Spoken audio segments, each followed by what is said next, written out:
Di sebuah kota kecil di Jawa Barat, berdirilah sebuah warung bakso yang terkenal dengan rasa lezatnya. Warung bakso ini milik Pak Tono, seorang pria parubaya yang ramah dan murah senyum. Pelanggan selalu memadati warungnya, bahkan hingga malam hari. Baksonya begitu terkenal, sehingga orang-orang dari kota lain pun rela datang hanya untuk mencicipi semangkuk bakso yang nikmat.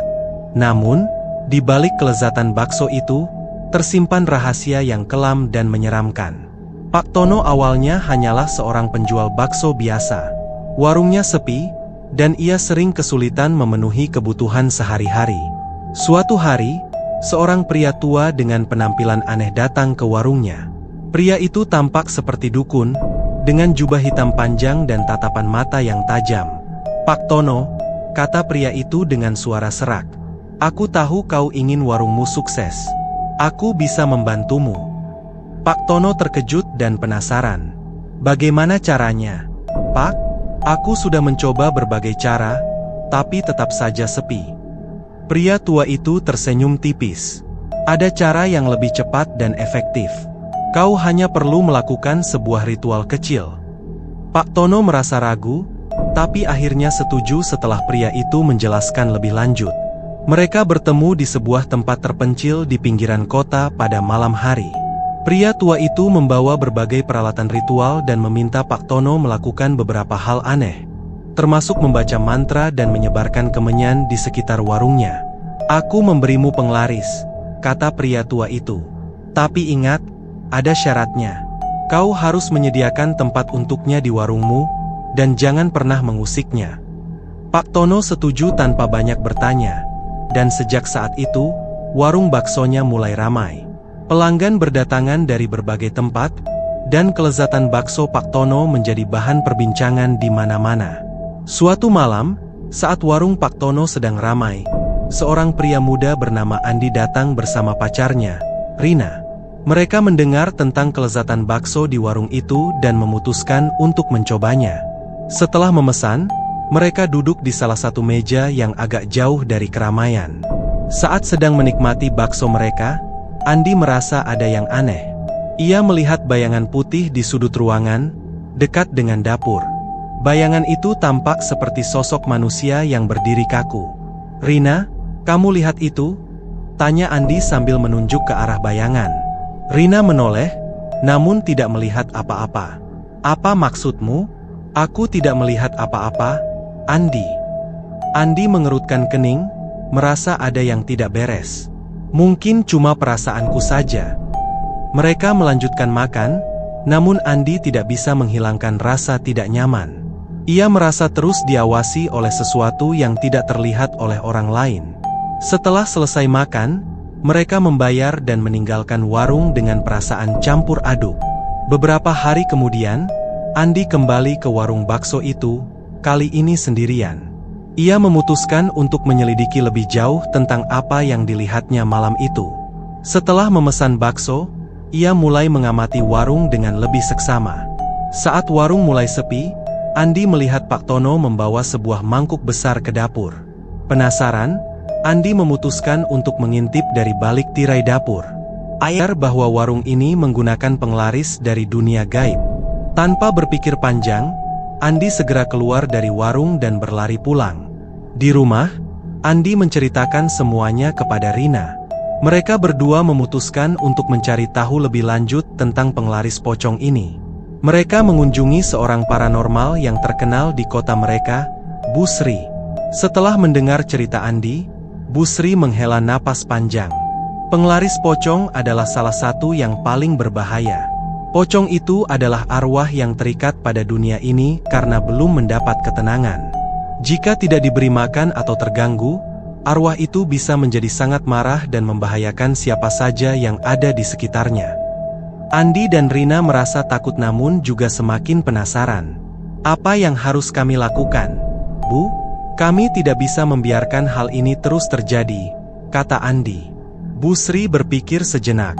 "Kalian harus menemukan cara untuk mengusir arwah itu dan memberikan ketenangan padanya.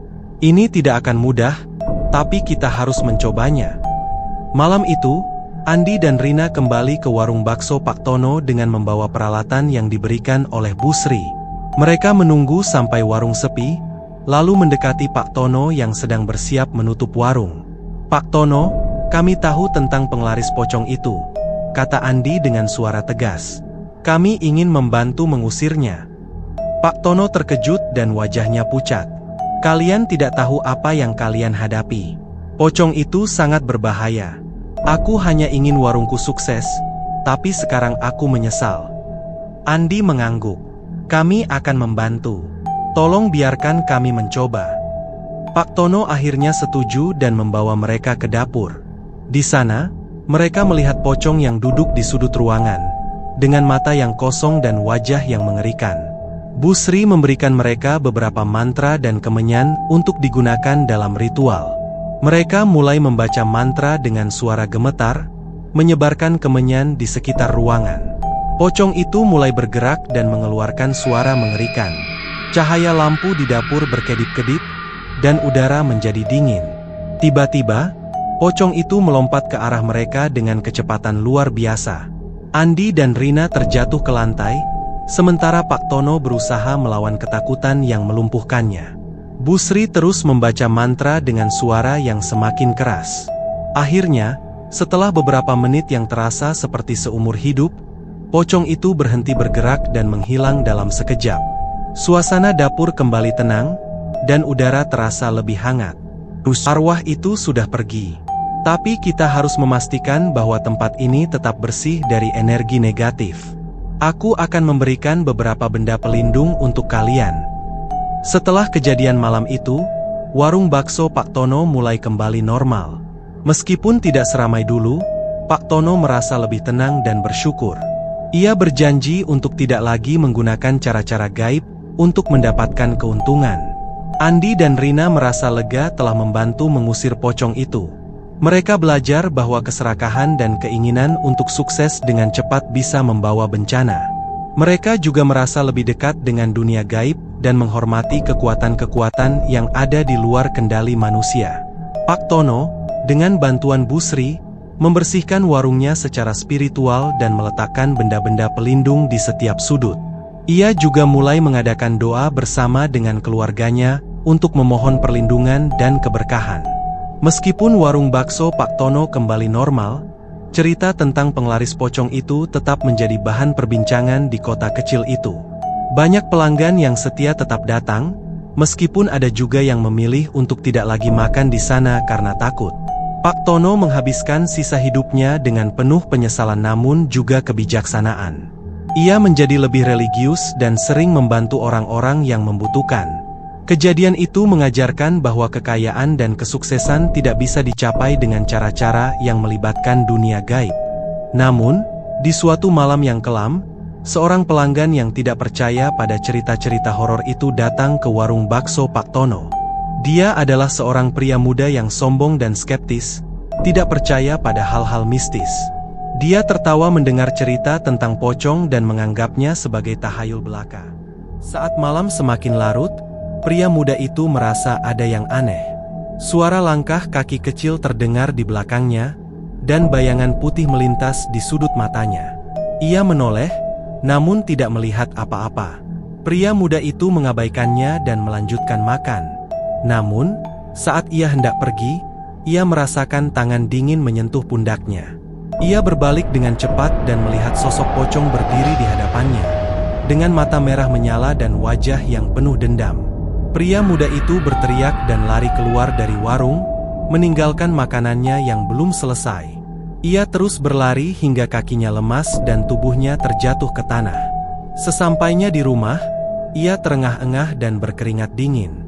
Pria muda itu tidak pernah lagi menginjakkan kakinya di warung bakso Pak Tono, atau berbicara dengan sombong tentang dunia gaib. Seiring berjalannya waktu, warung bakso Pak Tono tetap buka, meskipun tidak sepopuler sebelumnya. Namun, sebuah misteri lain mulai mengemuka. Beberapa pelanggan melaporkan melihat penampakan aneh di dalam warung. Ada yang mengaku melihat bayangan putih di sudut ruangan, ada pula yang merasa ada yang mengawasi mereka saat sedang makan. Pak Tono tidak bisa menutupi kekhawatirannya. Ia kembali meminta bantuan Bu Sri untuk memeriksa warungnya. Setelah melakukan ritual pembersihan, Bu Sri mengungkapkan sesuatu yang mengejutkan. Pocong yang dulu kita usir tidak sepenuhnya pergi. Energinya masih terikat di sini karena ada sesuatu yang belum selesai.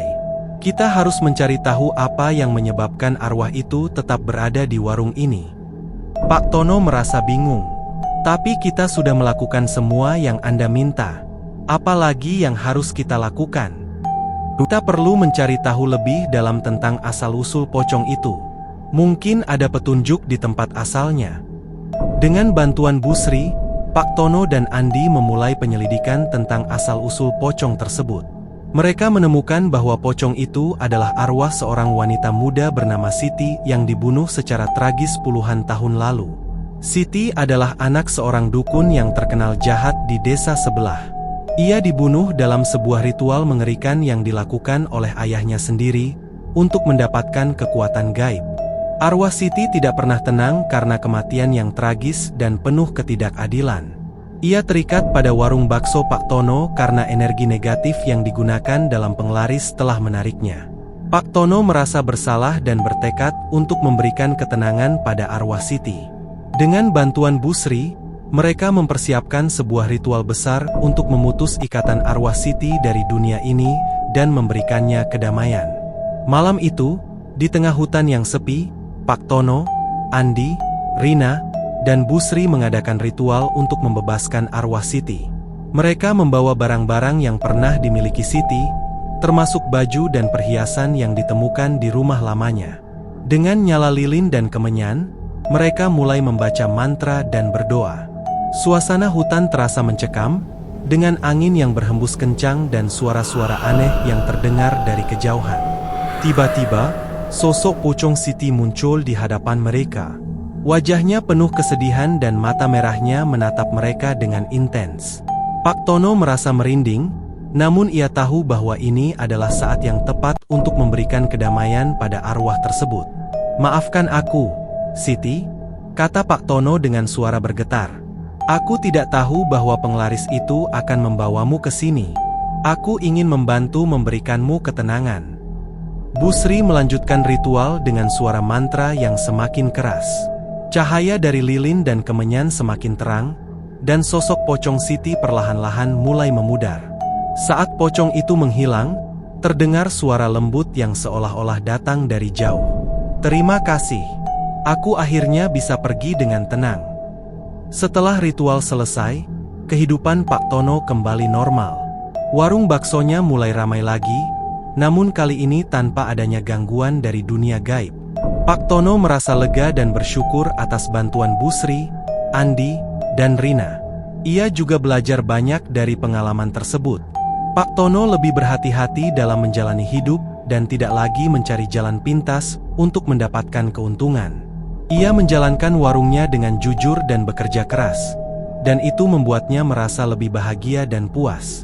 Andi dan Rina juga merasa lega dan bersyukur karena bisa membantu Pak Tono. Mereka melanjutkan hidup mereka dengan penuh kehati-hatian dan lebih menghormati kekuatan gaib yang ada di sekitar mereka. Cerita tentang warung bakso Pak Tono dan penglaris pocong itu menjadi legenda di kota kecil mereka. Orang-orang menceritakannya sebagai pengingat akan bahaya keserakahan dan pentingnya menjalani hidup dengan jujur. Pak Tono seringkali duduk di depan warungnya, memandang pelanggan yang datang dan pergi. Ia merasa bersyukur telah diberikan kesempatan kedua untuk menjalani hidup dengan benar. Ia juga merasa bangga karena warung baksonya tetap menjadi tempat favorit banyak orang. Bukan karena penglaris gaib, tapi karena rasa bakso yang lezat dan usahanya yang tulus. Namun, di sudut hatinya, Pak Tono selalu ingat pada Siti dan pengorbanannya. Ia berjanji untuk selalu menjaga warungnya tetap bersih dari energi negatif dan menghormati arwah-arwah yang tidak terlihat. Ia tahu bahwa dunia gaib adalah bagian dari kehidupan mereka, dan menghormatinya adalah cara terbaik untuk menjalani hidup yang damai dan sejahtera. Dengan demikian, kisah horor tentang warung bakso Pak Tono menjadi legenda yang dikenang oleh generasi-generasi berikutnya, sebagai pelajaran tentang keserakahan, pengorbanan, dan pentingnya menjalani hidup dengan jujur dan penuh rasa syukur.